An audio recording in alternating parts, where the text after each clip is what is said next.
Halo teman-teman, ketemu lagi di Bongkar Bro. Balik lagi sama saya, Dani Kribo. Hari ini kita ada sebuah headset gaming lagi nih. Aduh, udah berapa kali nih headset gaming terus. Tapi yang kali ini, brandnya udah langsung dikenal deh sama kalian. Nah, ini dia nih, JBL Quantum 350. Dan ini sudah ada 3D surround-nya. Asik gak tuh? Langsung aja deh ke videonya. Nah, untuk produk ini kita dikirimkan dari JBL ya untuk kita review. Kalau untuk harganya itu di 2 juta rupiah, itu di official store-nya. Cuman pas video ini di tag sih waktu itu lagi ada diskon 5% gitu, jadi 1,9. Dalam boxnya yang pasti dapat headset gamingnya, satu dongle-nya, boom mic-nya, kabel sepanjang 1 meter USB-A ke tipe C sebagai kabel audionya, dan buat ngecharge. Dan manual serta garansinya untuk 1 tahun. Sebelumnya sih saya belum pernah nyobain ya untuk produk gamingnya JBL ya. Kita lihat aja langsung kayak gimana nih. Kalau untuk build quality langsung deh udah kerasa enak. Ini mau ditarik-tarik, mau dibengkokin, udah kerasa kuat. Walaupun memang pertama kali saya keluarin dari boxnya ini kok kerasa agak ringan ya. Ya bahannya sih memang dari plastik ya, dan dia beratnya itu di 252 gram. Ya nggak yang berat dan memang agak cenderung ringan. Untuk paddingnya di bagian atas nih, di bagian bawah headbandnya, terus juga untuk di ear cup-nya. Kalau untuk mengatur ukurannya kalian bisa tarik di sini, dan ini tuh kayak ada angka-angkanya gitu ya, ada 1, 2, 3 dan itu sampai 6. Ya lumayan membantu sih buat saya juga ketika saya mau pakai lagi. Kemarin saya ukuran berapa ya? Oh ya, ukuran 3. Walaupun dia nggak bisa dilipat, tapi dia bisa di swivel ya, jadi kalian bisa putar-putar sedikit nih untuk si ear cup-nya. Dan juga kalau untuk indikator L dan R-nya langsung kelihatan ya, gede banget di dalam ear cup-nya, jadi ya nggak akan miss lah ini L atau R-nya. Kita ke aksesorisnya dulu deh. Kalau untuk kabelnya sendiri, walaupun dia belum braided, udah lumayan sih kerasa kuat. Dan juga ada khas JBL-nya ya, di ujungnya ada yang berwarna orange gini. Dongle 2,4 GHz-nya berwarna hitam, kayak flash disk kecil gitu. Dan ada satu tombol untuk pairing dan juga satu lampu indikatornya. Ya buat tahu aja misalkan dia lagi berusaha connect atau dia udah connect. Dan kalau untuk mikrofonnya, misalkan kalian nggak pakai, kalian bisa cabut karena dia udah detachable. Dan kalau untuk si tangkainya ini udah fleksibel ya, jadi kalian bisa atur posisinya sesuai dengan kebutuhan kalian. Oh ya, udah dapat windshield-nya juga ya, jadi lumayanlah membantu ketika dipakai mikrofonnya, suara napas nggak akan terlalu masuk. Ya kalau untuk suara angin juga sih mestinya, tapi ya emang mau dipakai buat outdoor gitu. Kalau kita ke desainnya kelihatannya simple sih, cuman tetap sih buat saya lumayan ya, dia kelihatan cukup gaming. Di bagian atas headbandnya ada logo JBL, juga di bagian luar ear cup-nya. Dan yang saya suka, biasanya kalau headset atau headphone itu kan ada yang kabelnya tuh kelihatan keluar gitu. Kalau ini nggak, kabelnya itu dia dimasukin ke dalam gitu ya, jadi dia rapih aja kelihatannya gitu. Dan merasa lebih aman aja, nggak akan ketarik untuk kabelnya. Dan juga kabelnya berwarna orange gitu, cakep sih. Cara penggunaannya gampang sih, dia udah plug and play gitu. Walaupun di dongle-nya tadi ada tombol, itu untuk membantu aja kalau menurut saya. Jadi misalkan dia nggak connect, kalian tinggal tahan untuk si tombolnya nih, karena memang tulisannya juga connect. Tapi kalau dari pengalaman saya, begitu saya pasang si dongle-nya dan juga saya nyalakan si headsetnya, dia langsung aktif atau bisa dibilang langsung terkoneksi. Nah, selain buat Windows, bisa buat Mac, PS4, PS5, dan juga Nintendo Switch. Cuman sayangnya setahu saya dia belum bisa untuk Xbox. Kalau untuk fitting dia bertipe over ear, dan ketika saya pakai cukup sih untuk si ear cup-nya ini masuk semua telinga saya. Tapi itu yang pasti ya balik lagi dari ukuran telinga kita ya. Untuk paddingnya juga ini kerasa empuk ya, dan ini kayaknya sih dia berbahan kulit sintetis. Cuman memang kalau padding yang di bagian headbandnya ini dia agak tipis sih rasanya. Tapi ketika saya pakai nggak terlalu kerasa ada kayak tekanan yang nggak nyaman kok untuk di bagian atas kepala. Terus kalau untuk clampingnya juga menurut saya sih masih pas-pas aja ya, dia nggak terlalu yang menekan gitu. Paling lamanya itu kira-kira saya pakai sampai 5 jam. Masih kerasa nyaman sih, saya nggak ada perasaan pengen buka atau gimana gitu. Masih enak-enak aja saya pakai. Dan juga kalau untuk si bagian sekitar telinga itu nggak kerasa sampai panas juga, cuman kayak agak-agak hangat aja. Tapi tetap ya untuk earpadnya ini bakal nempel ke ringat. Untuk passive noise cancellation ya, kalau misalkan kayak cuman kipas komputer gitu aja sih udah bagus ya, dia udah ketutup. Cuman pernah aja saya lagi pakai nih, tiba-tiba kayak kok ini ada suara gemuruh gini, pas saya buka, oh ternyata hujan deras.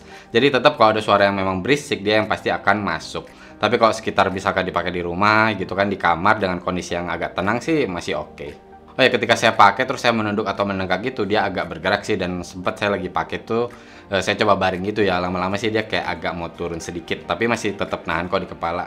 Dan juga untuk mikrofonnya ini ketika dipasang sekalipun, mau misalkan saya sambil ngemil masih cukup nyaman kok. Di ear cup sebelah kiri ada 2,5 mm jack untuk masang mikrofonnya, terus ada port tipe C untuk ngecharge-nya. Di situ ada satu lampu indikator juga. Terus agak ke belakang itu ada satu tombol untuk mute dan unmute mikrofonnya. Masih cukup keraba sih, jadi kerasa gitu ketika ini tuh tombolnya sedang agak masuk atau agak keluar. Lalu di bagian belakang banget ini ada volume wheel-nya. Kalau untuk nyalain, switch-nya ada di ear cup sebelah kanan di bagian bawah, dan di situ ada satu lampu indikator juga. Di situ bisa menandakan dia sudah terkoneksi atau belum. Kalau dari pengalaman saya sih untuk mengakses kontrolnya ini paling si volume wheel-nya ini karena dia agak di belakang jadi agak bingung aja gitu, ini yang mana sih? Oh ya ini di bagian atas gitu. Saya sih ngarepnya jadi agak lebih ke bawah aja, cuman setelah beberapa lama beradaptasi langsung tahu aja sih posisinya. Tapi tetap ya ketika memang lagi benerin headsetnya kadang-kadang kesenggol sih untuk si volume wheel-nya ini. Dan karena dia bukan mengikuti master volume, artinya dia ada volumenya sendiri. Ya pernah sih sekali saya tuh lagi pakai terus nggak sengaja kesenggol tuh langsung suaranya gede banget. JBL Quantum 350 ini juga sudah menyediakan software yang bernama Quantum Engine. Cuman sayangnya untuk softwarenya ini setahu saya hanya untuk di Windows aja. Jadi kalau kalian pakai Mac atau Linux, sayangnya dia belum bisa sih. Di softwarenya yang pertama kalian bisa lihat di bagian atas ini ada volume. Cuman ini volume komputer ya, bukan untuk di volume headsetnya. Terus ada tulisan mikrofon. Nah ini kalau tulisannya merah berarti mic-nya nggak aktif atau lagi mute. Kalau putih artinya mic-nya aktif dan menangkap suara. Terus di sini juga ada baterai indikator. Nah, menu pertama itu ada equalizer. Dia sudah menyediakan beberapa preset dan presetnya juga lebih fokus ke gaming gitu. Tapi kalian tetap kok bisa custom sendiri. Terus ada special sound. Di sini kalian bisa mengaktifkan quantum surround-nya atau 3D surround-nya tadi.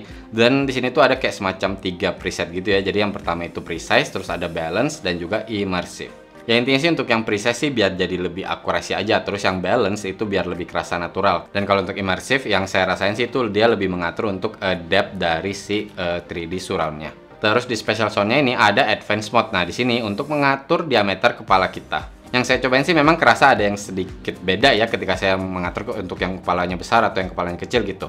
Memang ada untuk kayak si depth-nya ini jadi lebih kerasa aja gitu. Jadi dia agak lebih menjauh atau lebih mendekat. Ya mungkin biar kerasa lebih enak kali ya. Jadi kalian bisa ngatur untuk yang sesuai ukuran kepala kalian. Jadi biar lebih pas. Terus di menu mic-nya kalian bisa lihat untuk mikrofon levelnya. Lalu ada volume mic-nya dan juga mengatur set tone-nya. Lalu ada sistem software. Di sini kalian bisa pilih bahasa, update firmware, dan mengatur standby timeout-nya. Paling cepat itu di 5 menit dan paling lama itu di 8 jam. Ya lumayan nih buat yang suka lupa matiin headsetnya setelah dipakai, dia ada standby timeout-nya gini dan kalian bisa atur seberapa cepatnya. Terus yang terakhir di Quantum Engine-nya ini kalian bisa untuk reset factory, terus ada juga di bagian help, ini kalian bisa untuk lihat FAQ dan juga manualnya. Kalau dari pengalaman saya menggunakan softwarenya nggak pernah ada masalah, nggak pernah nge-lag, dia langsung bisa terbuka dengan gampang, cepet untuk mengaksesnya gitu. Dan juga tampilannya keren ya, nggak kayak simple doang tulisan gitu, tapi ada gambar-gambar dan dia memberi penjelasan yang lebih bagus aja ketika kita pengen tahu untuk 3D surround-nya. Bahkan kalian bisa langsung ngetes sendiri kok untuk si 3D surround-nya di softwarenya ini. Kalau kita ke koneksi sendiri, ketika saya cobain sih, saya sampai bisa keluar kamar, sampai hampir ke depan rumah gitu, dia masih connect. Walaupun itu suara sudah mulai putus-putus. Ya saya jalan beberapa langkah lagi tuh, dia langsung disconnect. Dan kalau kita ngomongin latency, karena dia sudah menggunakan 2,4 GHz tadi, udah tipis banget sih untuk delaynya mau sekedar nonton atau bahkan bermain game. Dan juga ketika dongle-nya sudah terpasang duluan di komputer, ketika kita nyalain dia langsung connect ya dengan cepat. Nah sekarang ke baterainya nih, katanya sih ada 500 mAh dan di klaim playtime-nya nih agak beda. Ada yang bilang 20 jam, tapi ada juga yang bilang 22 jam.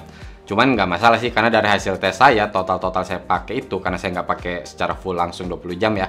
Jadi setiap saya pakai saya catat gitu, saya total dapat 25 jam. Dan mungkin bisa lebih ya, karena waktu pertama saya nyalain dan saya ngetes produk ini tuh baterainya udah 95% gitu.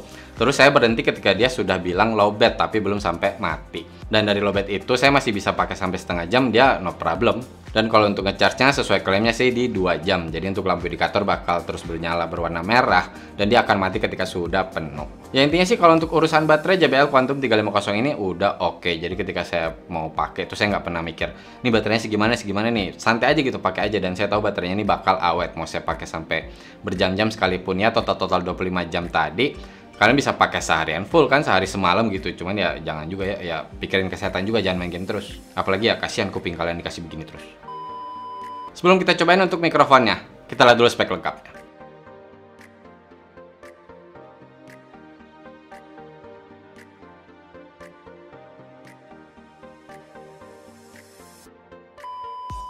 Nah, kalau untuk hasil mikrofonnya seperti yang kalian dengarkan sendiri langsung nih. Cek 123 123. Ini saya recording ke laptop gitu, saya pakai Audacity.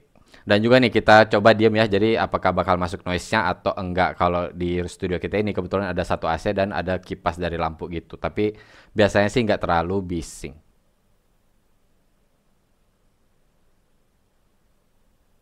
Dan juga ya pasti ya ketika diketuk-ketuk untuk si headsetnya ini bakal masuk, apalagi untuk si bagian mikrofonnya ini.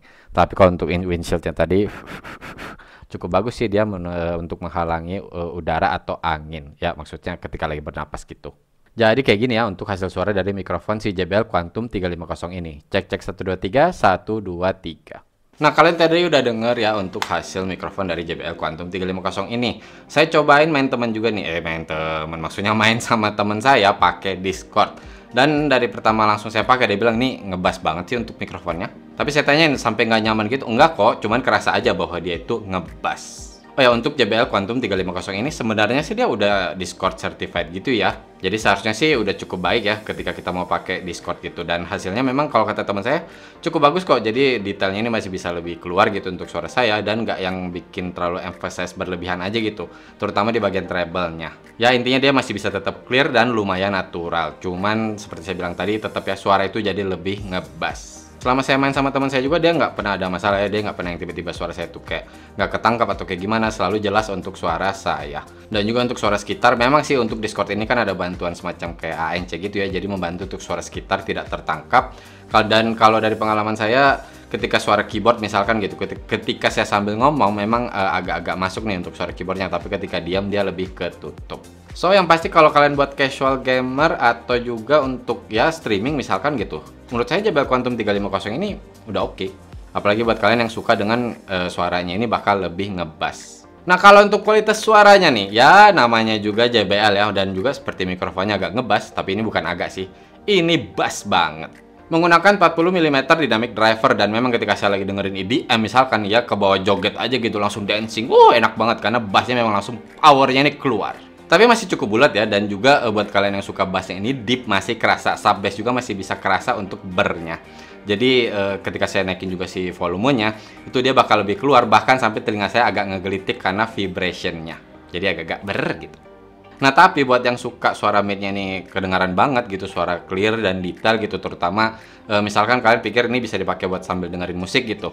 Sayangnya sih dia untuk ketika lagi dengerin musik, saya cobain ini tetap lebih terutama di emphasize bassnya, dan untuk suara mid jadi kayak lebih seadanya aja gitu. Jadi dia kerasa agak mundur juga, dan karena bassnya ini yang lebih dominan tadi, suara midnya ini jadi kurang yang bisa detail aja keluar.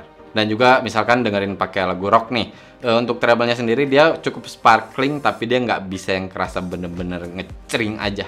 Jadi kayak ada yang missing aja gitu. Buat yang suka lagu-lagu rock tuh nggak akan terlalu nyaman kalau menurut saya ya. Tapi itu tadi terutama untuk dengerin musik ya. Kalau untuk nonton film sendiri udah kerasa nambah terus sih. Jadi untuk 3D surround-nya ini, walaupun memang dia nggak akan kerasa kayak surround sound beneran 7.1 gitu, tapi untuk dia sekedar 3D-nya itu udah kerasa ngebantu. Jadi pada saat nonton film, ada yang memang harus di-emphasize misalkan di belakang, dia akan kerasa seperti itu. Cuman ya dia masih kerasa 3D aja gitu, dan juga jadi ada reverb-nya. Ya maksudnya kayak ada bayang-bayang gitu untuk suaranya. Dan itu bukan hanya pada saat nonton film, pada saat bermain game juga. Jadi pengalaman saya ketika saya bermain game nih, pertama saya coba di stereo, itu suara langkah, suara tembakan, suara ledakan, itu bisa terdengar dengan baik dan cukup rapih gitu. Tapi ketika saya nyalain surround-nya, ini kadang-kadang jadi agak ya aneh aja gitu. Jadi sempat ada karakter saya lagi jalan di rumput, ketika bunyi step rumputnya, itu beneran saya kira ada musuh di belakang saya langsung balik. Ternyata itu suara langkah dari karakter saya sendiri. Jadi ya kerasa kayak agak-agak nipu aja gitu. Walaupun nggak selalu ya, dan itu yang pasti tergantung dari gamenya lagi. Ya intinya sih masih cukup sih untuk dipakai bermain game, dan juga ketika saya coba di preset ini agak lebih enak, di immersive masih kerasa mirip sama balance, tapi tetap saya lebih prefer untuk menggunakan di stereo. Dan juga kalau di stereo ini kerasa lebih keluar aja untuk detailnya. Tapi tetap ya untuk bassnya bakal yang terus dominan. Dan juga dia sudah ada equalizernya untuk di softwarenya, jadi kalian bisa atur sendiri sih untuk yang sesuai dengan kenyamanan kalian. Intinya sih cukup banget lah untuk kualitas suaranya, mau itu di stereo atau di surroundnya tadi. Cuman kalau untuk surround soundnya saya lebih prefer untuk hanya sekedar fun aja gitu, jadi bermain gamenya nyantai, nggak yang serius-serius amat. Tapi kalau lagi pengen yang serius atau pengen yang bermain sama teman fokus gitu, komunikasi lebih penting, saya sih lebih mengutamakan pakai stereonya. Tapi yang pasti kalau untuk urusan suara sih balik ke selera kita masing-masing ya. Kita dengerin aja sound sample-nya.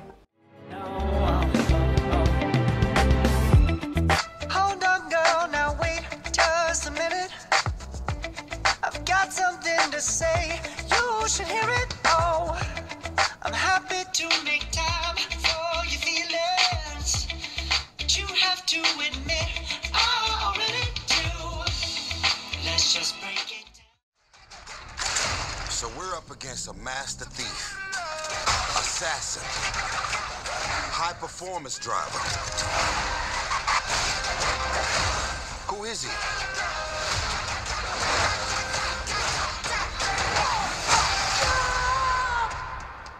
Jacob is Dom's brother. Your whole life, you pushed yourself to be faster than Dom, smarter than Dom, stronger than Dom. But could you kill him? Because I'm ready if you are.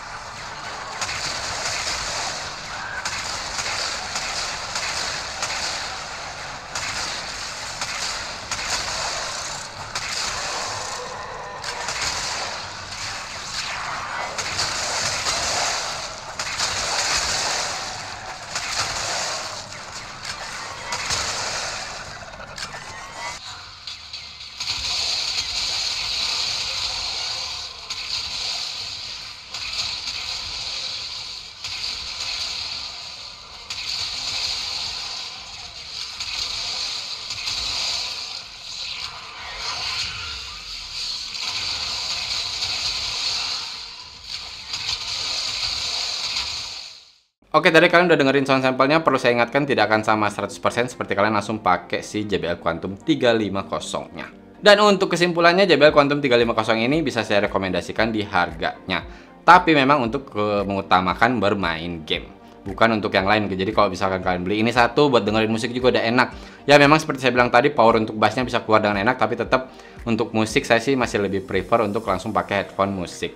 Tapi bukan berarti ini nggak bisa dipakai ya, seperti saya bilang tadi. Untuk sekedar dapat fun dan juga nonton film biar lebih enak, lebih fun juga masih oke. Nah kalau untuk mikrofon sendiri menurut saya sih masih cukup kok untuk sesuai di harganya. Cuman itu tadi ya, dia punya karakter yang cenderung ke bass. So buat casual gamer atau streaming udah oke kok untuk JBL Quantum 350 ini. Ya sesuaikan aja lagi dengan kebutuhan kalian.